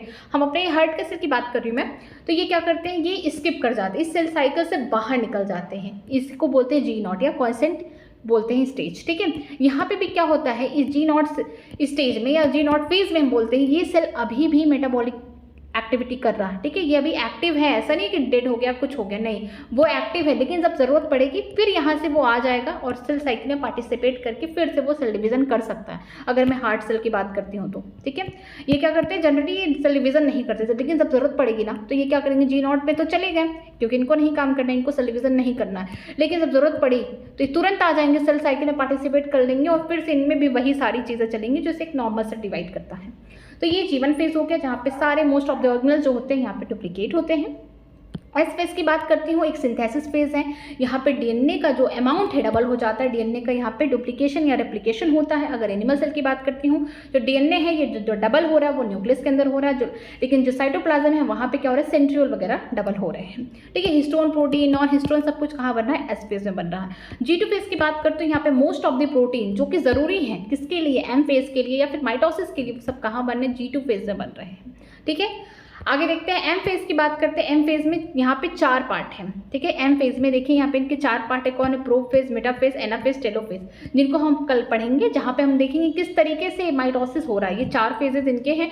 और अल्टीमेटली एम फेज में क्या होता है? कैरोकाइनेसिस होता है, मीन्स न्यूक्लियस का डिवीजन पूरा हो रहा है। अब यहाँ पे क्या होगा? साइटोकाइनेसिस हो जाएगा। तो पहले क्या हो रहा है? सेल में ग्रोथ हो रहा है। सेल में ग्रोथ का मतलब कि जो सेल के कंटेंट है कहीं ना कहीं डबल हो रहे हैं, ठीक है। सेल का साइज बढ़ता जा रहा है, इनमें तो पूरा कंटिन्यूअसली सेल का ग्रोथ होता रहा है, सेल का साइज बढ़ रहा है। लेकिन एम फेज की बात करते हैं, जहाँ पे हम बोल सकते हैं काइरोकाइनेसिस, यहाँ पे प्रोफेज हो गया, मेटाफेज हो गया, एनाफेज हो गया, टेलोफेज हो गया। इसमें क्या होगा? न्यूक्लियस वगैरह टूटेंगे, यहाँ पे पूरी तरीके से अरेंज होंगे, हम लोग कल पढ़ेंगे माइटोसिस में। फिर लास्ट में जब 2 न्यूक्लियस बन गए, यहाँ पे काइरोकाइनेसिस हो गया, एक न्यूक्लियस से 2 न्यूक्लियस डुप्लीकेट हो गए, तो लास्ट में क्या होगा? साइटोकाइनेसिस। क्योंकि एक सेल के अंदर 2 न्यूक्लियस है तो ये भी सही नहीं है। यहाँ पे क्या करना पड़ेगा? हमें साइटोप्लाज्म को डिवाइड करना पड़ेगा, हमें साइटोकाइनेसिस करना पड़ेगा, ठीक है। तो यहाँ पे आपको देखने को मिलेगा जो 95% सेल डिवीजन का जो टाइम है कौन ले जा रहा है? वो इंटरफेज लेके जा रहा है। लेकिन जो 5% हम बोल सकते हैं या उससे कम भी टाइम कहाँ जा रहा है? एम फेज में जा रहा है। आगे देखते हैं, आगे दिया गया है some cell in the adult animal do not appear to exhibit the division, that is herd cell, and many other cell divide only occasionally as needed to the replace the cell that have been lost because of the injury or the cell death। देखिए कुछ ऐसे cell हैं adult animal में जो divide नहीं करना चाहते हैं, जो जनरली डिवाइड नहीं करते, जब जरूरत पड़ेगी तो डिवाइड कर लेंगे, या फिर कभी कभी कर लेते हैं, या फिर कहीं इंजर्ड हो गए तो डिवाइड कर लेंगे, जैसे कि हार्ट के सेल, उनकी बात की जाती है। और कुछ और भी सेल हैं जो ओकेजनली डिवाइड कर रहे हैं, जब जरूरत पड़ रही है, हमें चोट लग गई, ठीक है, उस जगह पे इंजर्ड हो गए, तो उन्हें रिप्लेस करने के लिए नए सेल तो चाहिए। और नए सेल की रिकवरी कैसे होगी? माइटोसिस होगा, सेल डिवीजन होगा, तब जाके नए नए सेल बनेंगे। तो उस टाइम पे क्या होगा? इन सेल को भी रिप्लेस करने के लिए अब यहाँ पे क्या होता है, जो ऐसे सेल है जो जनरली नहीं कर रहे हैं यहाँ पे सेल डिवीजन, लेकिन जब जरूरत पड़ेगी तो करेंगे। तो देखिए these cell that do not divide further exist to G1 phase and to enter in active stage called the quiescent stage of या G0 of the cell cycle, ठीक है। इनएक्टिव नहीं है, ये एक्टिव है, एक्चुअली ये एक्टिव है, ये मेटाबॉलिकली एक्टिव है, ठीक है। Inactive in the sense of cell cycle के लिए कि यहाँ पे सेल डिवीजन नहीं कर रहे, बट ये मेटाबॉलिकली एक्टिव है। जब जरूरत पड़ेगी ना तो ये तुरंत आएंगे G0 फेज से, हम बोल सकते हैं क्वेसेंट स्टेज से तुरंत निकल के बाहर आ जाएंगे, फिर से इंटर कर जाएंगे G1। देखिए यहाँ पे देखिए हमने देखा था कुछ ऐसे सेल जो क्या करे, ओकेजनली डिवाइड नहीं करे, चाहे हार्ट के सेल हो गए या कुछ ऐसे सेल जो नहीं डिवाइड कर रहे, वो G1 फेज में आएंगे, लेकिन कि आगे एस G2 फेज ये नहीं करेंगे, यहीं से क्या कर देंगे? निकल जाएंगे। G1 से एग्जिस्ट करके कहाँ जाएंगे? G0 फेज क्वेसेंट स्टेज में जाएंगे। यहाँ पे ये सेल क्या है? सेल साइकिल के अगर रेफरेंस में देखेंगे तो इनएक्टिव है, बट ये मेटाबॉलिकली एक्टिव हैं। जब जरूरत पड़ेगी ना तो ये फिर ये G1 फेज में आ जाएंगे, इंटर कर जाएंगे, फिर एस G2 इस तरीके से एम फेज तक पूरा जाएंगे और डिवाइड करेंगे, ठीक है।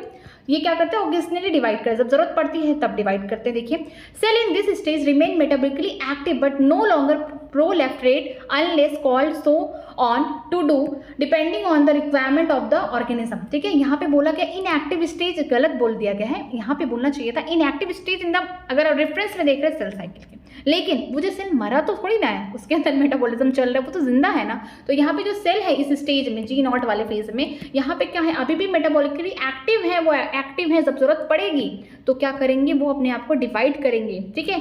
जब जरूरत पड़ेगी तब जैसे रिक्वायरमेंट होगी ऑर्गेनिज्म की, तब जाके ये सेल G0 फेज से कहाँ आ जाएंगे? G1 फेज में आ जाएंगे, फिर से ये इंटर कर सकते हैं सेल साइकिल में, और G1 S G2 इसके बाद क्या हो जाएगा? एम फेज आ जाएगा, जहाँ पे फिर सारा चीज होने के बाद यहाँ पे साइटोकाइनेसिस हो जाएगा। तो ये सेल क्या होता है? ऑकेजनली डिवाइड करते हैं।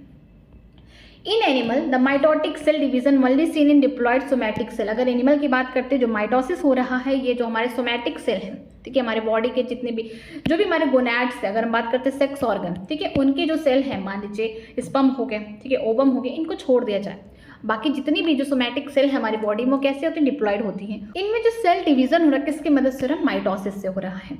आगे देखते हैं however there are few exception to this where the haploid cell divide by mitosis, for example the male honey bee, ठीक है। आपको कुछ एक्सेप्शन देखने को मिलेंगे। अब तक हमने देखा कि जो सोमैटिक डिप्लॉयड सेल थे वहाँ पे माइटोसिस हो रहा था, उन्हें रिप्लेस करने के लिए या फिर सेल यहाँ पे बढ़ाने के लिए, लेकिन जो हैप्लॉइड है, ठीक है, जो एन कंटेंट है, जिनकी पोलैरिटी हैप्लॉइड है, उनमें भी बोल सकते हैं माइटोसिस हो रहा है। जैसे कि एक मेल हनी बी है जिनमें क्रोमोसोम कितने हैं? 16 है, लेकिन अब इनकी पूरी बॉडी हैप्लॉइड है, तो इनको क्या करना है? इनको गैमिट बनाना है, इनको स्पर्म बनाना है मान लीजिए। तो स्पर्म बनाने के लिए इन्हें क्या करना पड़ेगा? माइटोसिस करना पड़ेगा, क्योंकि जो स्पर्म है वो भी क्या है? हैप्लॉइड है। है, ठीक है, वो भी हैप्लॉइड कंटेंट है। तो अगर हैप्लॉइड से हैप्लॉइड तक जाना है तो हमें क्या करना पड़ेगा, माइटोसिस करना पड़ेगा। अगर मान लीजिए कोई डिप्लॉइड, अगर ह्यूमन की बात करें, हमारी बॉडी डिप्लॉइड है, 46 क्रोमोसोम है, लेकिन कोई मेल है, उसको स्पर्म बनाना है, ठीक है, उसको अपना बोल सकते हैं हैप्लॉइड कंटेंट देना है, तो यहाँ पे क्या होगा, मियोसिस होगा, ठीक है। जब यहाँ पे क्या होगा, जब हमें कंटेंट आधा करना होगा तो मियोसिस होगा। जब कंटेंट को बराबर रखना है, जैसे पेरेंट्स में है वैसे डॉटर में रखना है, तो यहाँ पे क्या करना पड़ेगा, माइटोसिस। तो एक्सेप्शन देखने को मिलेगा कि यहाँ पे जैसे कुछ हैप्लॉइड सेल है, कहाँ पे, जैसे मेल हनी बी में, इनके पास 16 क्रोमोसोम है, इन्हें क्या करना है, अपना गैमेट बनाना है, जो कि हैप्लॉइड होते हैं, 16 ही होगा, लेकिन यहाँ पे माइटोसिस करेंगे, ना कि मियोसिस करेंगे। Okay, against this the plant can show mitosis division in both haploid and diploid cell. इसके अलावा जो प्लांट है वो क्या करे, माइटोसिस डिवीजन दिखा रहे हैं हैप्लॉइड सेल में भी, डिप्लॉइड सेल में भी। हैप्लॉइड सेल में क्या करना है, इनको माइटोसिस करना है, ताकि जो हैप्लॉइड होंगे, जैसे बात करी मैं एल्गी की, एल्गी भी प्लांट है, ओके, उसकी जो बॉडी है ना वो हैप्लॉइड है, उसको क्या करना है, गैमेट बनाना है। अब गैमेट बनाना है, इसको भी तो हैप्लॉइड है, गैमेट तो हमेशा हैप्लॉइड होता है, याद रखिएगा, गैमेट हमेशा हैप्लॉइड होता है, और जो बोल सकते हैं जाइगोट है वो डिप्लॉइड होता है। वो कंडीशन अलग है कि मेन प्लांट बॉडी क्या है, हैप्लॉइड है कि डिप्लॉइड है, उस हिसाब से जाइगोट में डिवीजन होते हैं, माइटोसिस होगा या मियोसिस होगा, वो उस पर डिपेंड करता है। मान लीजिए एल्गी हैप्लॉइड बॉडी है, ठीक है, यहाँ इन्होंने गैमेट बनाया, गैमेट तो हैप्लॉइड होगा, यहाँ पे क्या होगा, माइटोसिस हो रहा है, ठीक है, माइटोसिस हुआ। अब आगे यहाँ पे जो मेल वाले आ गए, वहाँ पे इनका क्या हो गया, फ्यूजन हो गया, दोनों गैमेट यहाँ पे 2n हो गया, अब डिप्लॉइड स्ट्रक्चर हो गया। तो आगे तो इनको डिप्लॉइड स्ट्रक्चर बनाना नहीं, इनकी मेन प्लांट बॉडी क्या है, हैप्लॉइड है, तो इनको क्या करना पड़ेगा, यहाँ पे मियोसिस करना पड़ेगा, ठीक है, मियोसिस करेंगे तब जाके n बनेगा, ठीक है, हैप्लॉइड स्ट्रक्चर बनेगा, तब जाके इनके पेरेंट बॉडी से मिलेगा। मान लीजिए अगर ह्यूमन की बात करते हैं, जो कि क्या है, डिप्लॉइड है, ठीक है, इनको क्या करना पड़ेगा, मियोसिस करना पड़ेगा, तब जाके हैप्लॉइड गैमेट बनाएंगे। मेल आया, फीमेल के गैमेट आएंगे, यहाँ पे n तो क्या हो गया, 2n, फिर डिप्लॉइड हो गया। अब इसमें अगर हम मियोसिस कर दें, इनका अगर हम पोलैरिटी हाफ कर दें, ठीक है, तो यहाँ पे क्या होगा, तो हमारे जैसा ह्यूमन तो बन नहीं पाएगा, लेकिन अगर हम यहाँ पे माइटोसिस करा दें, 2n करा दें, तो ये ह्यूमन का पूरा स्ट्रक्चर बन जाएगा, ठीक है। तो यहाँ पे पोलैरिटी और क्रोमोसोम देखना बहुत इंपॉर्टेंट है कि प्लांट में आपको दोनों चीज़ देखने को मिलेगा कि जो माइटोसिस डिवीजन है ये हैप्लॉइड सेल में भी हो रहा है, डिप्लॉइड सेल में भी हो रहा है। हैप्लॉइड सेल में तब होगा जब मान लीजिए जिनकी प्लांट बॉडी क्या है, हैप्लॉइड है, वहाँ पे माइटोसिस करके इनका गैमेट बनाना है, और जब गैमेट यहाँ पे बन गया, फ्यूजन हो गया, ठीक है, मेल गैमेट या फीमेल गैमेट के साथ, तो यहाँ पे क्या हो जाएंगे, 2n। अगर मेन प्लांट बॉडी हैप्लॉइड है तो यहाँ पे जाइगोट बन गया है, जो कि डिप्लॉइड स्ट्रक्चर है, तो इसमें क्या हो जाएगा, मियोसिस हो जाएगा, फिर इनको हैप्लॉइड बनाना पड़ेगा, ठीक। इस तरीके से आपको प्लांट में देखने को मिल जाएगा।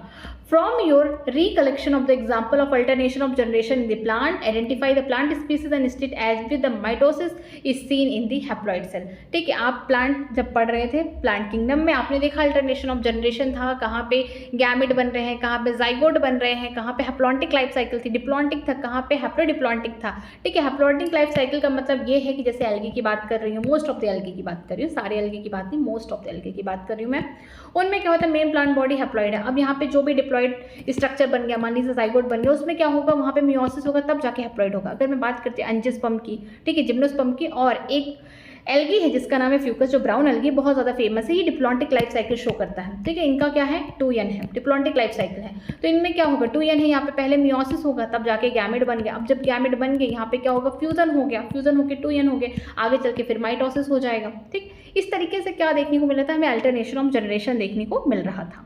चलिए यहाँ पे कुछ क्वेश्चन कर लेते हैं जो बॉक्सेस में दिए गए हैं।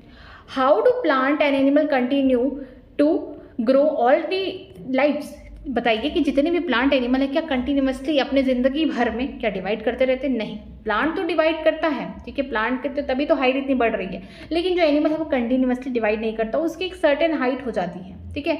अगर क्यों ऐसा हो रहा है, क्योंकि जो प्लांट है उनके पास क्या पाया जा रहा है, मेरिस्टेमेटिक सेल पाए जा रहे हैं, मेरिस्टेमेटिक टिश्यू पाए जा रहे हैं, जो कि क्या करें, उन्हें हमेशा प्राइमरी ग्रोथ दे रहे हैं, उनकी हाइट बढ़ा रहे हैं, उनकी लेंथ बढ़ा रहे हैं। Do all the cell in the plant divide all the time, क्या सारे जो सेल हैं प्लांट के वो हमेशा डिवाइड होते? नहीं, सारे सेल तो नहीं होते, परमानेंट बनते जाते हैं, जब जरूरत पड़ती है वो फिर से रीडिफरेंशिएशन कर सकते हैं, लेकिन उनमें जो मेरिस्टेमेटिक सेल है वो कंटिन्यूसली डिवाइड होता है, जो एपेक्स से प्रेजेंट है। एपेक्स का मतलब हम शूट के एपेक्स की बात कर रहे हैं, रूट के एपेक्स की बात कर रहे हैं, ठीक है, वहाँ पर प्रेजेंट होता है, या फिर हम बोल सकते हैं लैटरली यहाँ पे प्रेजेंट होगा, लैटरल बर्ड में प्रेजेंट होगा, एक्सिलरी बर्ड जिसे कहते हैं वहाँ प्रेजेंट होगा। आगे देखते हैं question, do you think all the cell continue to divide in the all plant and animals, क्या आप सोच सकते हैं कि जितने भी प्लांट है, जितने भी एनिमल है, सारे सेल डिवाइड करते हैं? सारे सेल तो नहीं डिवाइड करते हैं, यहाँ पे कुछ सेल क्या होते हैं, परमानेंट हो जाते हैं, तो इनमें ऐसा नहीं होगा। Can you tell the name and the location of the tissue having the cell that divide all their life? Higher plants, ठीक है, हायर प्लांट में आप बताइए कि कौन सा ऐसा सेल है जिसका आप लोकेशन बताइए जो हमेशा डिवाइड होता है पूरे लाइफ टाइम तक। वो कौन सा होगा? वो मेरिस्टेमेटिक टिश्यू या मेरिस्टेमेटिक सेल होगा जो क्या करेगा, कंटिन्यूसली डिवाइड होता रहेगा। कहाँ प्रेजेंट होता है? वो एपेक्स में प्रेजेंट होगा, ठीक है, एपिकल मेरिस्टम बोलेंगे। रूट के एपेक्स में, शूट के एपेक्स में, यहाँ पे देखिए शूट के एपेक्स में, रूट के एपेक्स में, हर जगह प्रेजेंट होगा। इसके अलावा एक्सिलरी बर्ड जो है वो भी क्या है, ये दिखाएगा प्राइमरी ग्रोथ, ठीक है। Do animal have similar meristematic tissue? क्या हमारे पास भी कोई मेरिस्टेमेटिक टिश्यू है? अगर हमारे पास भी होता तो हम भी लंबे होते जाते, हमारा भी 100 मीटर तक की हाइट हो जाता, लेकिन ऐसा नहीं है, ठीक है, प्लांट में ही प्रेजेंट है। और सारे सेल प्लांट के नहीं डिवाइड करते, वो आगे डिवाइड करके परमानेंट हो जाते हैं, अपना काम काज करते हैं, ठीक है। आगे देखते हैं, आगे क्वेश्चन दिया गया है, you have study mitosis in the onion root tip, ठीक है, आपने ओनियन का रूट लिया, उसका टिप देखा आपने, यहाँ पे टिप की बात किया गया है, रूट के टिप पे। It has 16 chromosome in each cell, ठीक है, इसके पास 16 क्रोमोसोम है पूरे सेल के अंदर, ठीक है। अगर हम बात कर रहे हैं ओनियन के प्लांट के बारे में, तो जो ओनियन का प्लांट है वो क्या है, डिप्लॉयड स्ट्रक्चर है। इसमें 16 क्रोमोसोम है, चाहे टिप पे देख लीजिए, चाहे इसके पत्तियों में देख लीजिए, या कहीं पे भी देख लीजिए। 16 क्रोमोसोम का मतलब क्या है, 2n बराबर 16, इनका हप्लाइड कंटेंट कितना हो जाएगा, 8। लेकिन अब पूछा क्या है क्वेश्चन में, वो देखिए, it has 16 chromosome in each cell, उसके जितने भी सेल हैं सबके पास 16 क्रोमोसोम है। हम मेन प्लांट बॉडी की बात कर रहे हैं ना, ओनियन के रूट की बात कर रहे हैं, या ओनियन क्या है, पहले आप सोचिए। उसके पास ट्रू स्टेम है, ट्रू लीफ है, यहाँ पे ट्रू, आपको सब कुछ ट्रूली दिख रहा है, इसका मतलब क्या है, डिप्लॉयड स्ट्रक्चर है, ओके। 16 क्रोमोसोम दिए गए हैं, सब में प्रेजेंट है। अब देखिए आगे क्वेश्चन में क्या दिया गया है, can you tell how many chromosome will the cell have at G1 phase, after S and after M phase? क्या आप बता सकते हैं कि क्रोमोसोम नंबर G1 में, S में और M फेज में कितने हो जाएंगे? सब में कांस्टेंट होंगे। हमने पहले ही पढ़ा है कि डीएनए का कंटेंट डबल होता, बट क्रोमोसोम हमेशा कांस्टेंट होते। ये देखिए क्रोमोसोम इस तरीके से है, डीएनए इस तरीके से था G1 में, लेकिन G2 फेज में क्या हुआ, यहाँ पे आपको डबल दिखे। क्यों दिखेगा डबल? क्योंकि बीच में क्या है, S फेज है। S फेज में क्या हो रहा है, डीएनए का कंटेंट जो है यहाँ पे बोल सकते हैं अमाउंट डबल हो जा रहा है S फेज में, तो G2 फेज में भी आपको डबल दिखेगा। लेकिन G1 फेज में क्या है, अमाउंट सब कुछ सिंगल है, लेकिन क्रोमोसोम पे कोई इफेक्ट आया नहीं। तो हम बोल सकते हैं कि नहीं, जो क्रोमोसोम है G1 में, S में, M फेज में, सब में क्या है, कांस्टेंट है, 16 क्रोमोसोम होंगे। ये क्या है, क्रोमोसोम का नंबर 16 क्रोमोसोम होगा। अब देखिए आगे क्वेश्चन दिया है, also what will be the DNA content of the cell at the G1 and after S and at G2 if the content after M phase is 2C? अगर बोला गया है कि क्या कंटेंट होगा, अमाउंट क्या होगा, कितनी क्वांटिटी होगी, कितना अमाउंट होगा डीएनए का, किसमें, G1 में, S में, G2 में, आफ्टर M, कंफ्यूजन कर देगा बच्चों को। देखिए क्या होगा, इंटरफेस, M फेज, फिर इंटरफेस, इस तरीके का फेज चलेगा। अब इंटरफेस को डिवाइड करिए G1, S, G2 फेज, ठीक है, यहाँ पे फिर M फेज होगा, फिर यहाँ पे क्या होगा, G1, G2 and S phase. इस तरीके से कहानी चलने वाला है। M फेज में आपको देखने को मिल रहा है 2C, कंटेंट है, अमाउंट है किसका, डीएनए का। लेकिन G1 फेज में जाएगा तो क्या अमाउंट डबल होगा? नहीं डबल होगा। यहाँ पे क्यों नहीं होगा, S फेज में ही क्या होता है, डीएनए का डुप्लीकेशन होता है। तो इसका मतलब है M फेज में 2C था तो G1 में भी 2C होगा। लेकिन S फेज में क्या हो रहा है, डबल हो रहा है। जो S फेज में डबल हो रहा है तो 4C हो जाएगा। और जब S फेज में हुआ तो इसका मतलब आगे चल के किस में होगा, G2 फेज में होगा। एक बार इसको फिर समझिए, देखिए यहाँ पे पहले क्या होगा, M फेज, ठीक है, M फेज से स्टार्ट करते हैं। M फेज इस क्वेश्चन के लिए, फिर G1 हो गया, S हो गया, G2 फेज हो गया and then again M phase, ठीक है। बोला गया है कि क्रोमोसोम नंबर तो देखिए कांस्टेंट होगा। यहाँ पे क्रोमोसोम का बोल सकते हैं कोई भी, यहाँ पे चाहे G1 हो, S हो, G2 हो, यहाँ पे कोई भी वहाँ डबल नहीं होगा, वो कांस्टेंट होगा। लेकिन जो अमाउंट है डीएनए का वो डबल होगा। M फेज में बोला जा रहा है 2C है, ओके, हम इस बात से एग्री करते हैं। हमें तो पता है कि डीएनए का रेप्लिकेशन कहाँ होता है, हमें तो पहले से पता है कि कहाँ होता है, S फेज में होता है। मतलब कि डीएनए का जो अमाउंट होगा डबल का होगा, S फेज में होगा। अगर यहाँ पे 2C है तो इसका मतलब आगे हर माइटोसिस के बाद इंटरफेस होगा, हर इंटरफेस के बाद माइटोसिस आएगा। तो यहाँ पे M फेज आया, फिर इंटरफेस, फिर M फेज, फिर इंटरफेस, फिर M फेज, इस तरीके से चलता हुआ कंटिन्यूअसली ये साइकिल चलता रहेगा, सेल साइकिल। M फेज में अमाउंट क्या है, 2C है, तो G1 फेज में भी क्या हो जाएगा, 2C, क्योंकि यहाँ पे डीएनए का अमाउंट है, तो यहाँ पे थोड़ी डुप्लीकेशन हो रही है, यहाँ पे मोस्ट ऑफ द ऑर्गेनिज बन रहे हैं। लेकिन S फेज में क्या होगा, डीएनए का अमाउंट डबल हो जाएगा। यहाँ पे क्या होता है, डीएनए का रेप्लिकेशन होता है न्यूक्लियस के अंदर। तो जो अमाउंट था 2C, ठीक है, ये क्रोमोसोम है, मान लीजिए यहाँ पे अमाउंट 2C है, लेकिन S फेज में क्या हो गया, यहाँ पे अमाउंट डबल हो गया, इस तरीके से डबल हो गया। तो अब यहाँ पे क्या हो जाएगा, 4C हो जाएगा। फिर G2 में भी क्या होगा, 4C हो गया। अब 4C हो गया, इंटरफेस तो बन चुका है। जब माइटोसिस होगा, माइटोसिस में क्या होगा कि एक सेल के अंदर, यहाँ पे देखिए, यहाँ पे कितना हो गया 4C होगा, लेकिन यहाँ पे एक सेल के अंदर यहाँ पे अमाउंट क्या है, डबल है DNA का। तो जब सेल डिवीजन होगा, जब साइटोकाइनेसिस हो जाएगा, माइटोसिस हो जाएगा, उसमें देखेंगे फिर से यहाँ पे 2C यहाँ पे इक्वल अमाउंट में, यहाँ पे बोल सकते हैं दो डॉटर सेल के बीच में यहाँ पे इक्वल अमाउंट में DNA को बांट दिया जाएगा। यहाँ पे 2C होंगे, यहाँ पे भी 2C होगा अमाउंट, जो S फेज में होगा यहाँ पे 4C हो जाएगा, डबल हो जाएगा। G2 फेज में भी क्या हो जाएगा, 4C हो जाएगा, लेकिन M फेज जब आने वाला रहेगा, ये तो सब कहानी किस में चल रही है, ये पूरी कहानी किस में चल रही है, ये चल रही है पेरेंट के सेल में चल रही है। लेकिन M फेज में क्या होगा, पेरेंट सेल डिवाइड करते हैं यहाँ पे दो डॉटर सेल में, तो यहाँ पे जो 2C था, जो अमाउंट था डबल हुआ था DNA का, यहाँ पे क्या हो जाएगा, आधा आधा बढ़ जाएगा, किसमें, डॉटर सेल में, तो यहाँ पे 2C हो जाएंगे। लेकिन जो क्रोमोसोम का नंबर होगा वो कांस्टेंट होगा, यहाँ पे अमाउंट क्या हो रहा है, डबल हो रहा है, फिर बढ़ जा रहा है। ठीक है, कल हम लोग स्टार्ट करेंगे M फेज। अगर किसी भी लाइन में आपको कहीं पे भी डाउट है तो मुझसे कमेंट सेक्शन में पूछ सकते हैं, क्योंकि जो माइटोसिस वाला पार्ट है हम लोग कल पूरा खत्म करेंगे, बहुत इंपॉर्टेंट है, बहुत अच्छा है, बहुत अच्छा कॉन्सेप्ट है। ठीक है, इसको हम लोग कल कवर करेंगे। अगर किसी भी लाइन में कहीं पे भी आपको अगर डाउट है तो मुझसे कमेंट सेक्शन में पूछ सकते हैं, मैं उसका रिप्लाई करूँगी। अगर वीडियो अच्छी लग रही है तो प्लीज़ अपने फ्रेंड को भी शेयर करिए, वीडियो को लाइक करिए, हो सके कमेंट भी करिए। ठीक है, आज की क्लास यहीं तक। Thank you very much.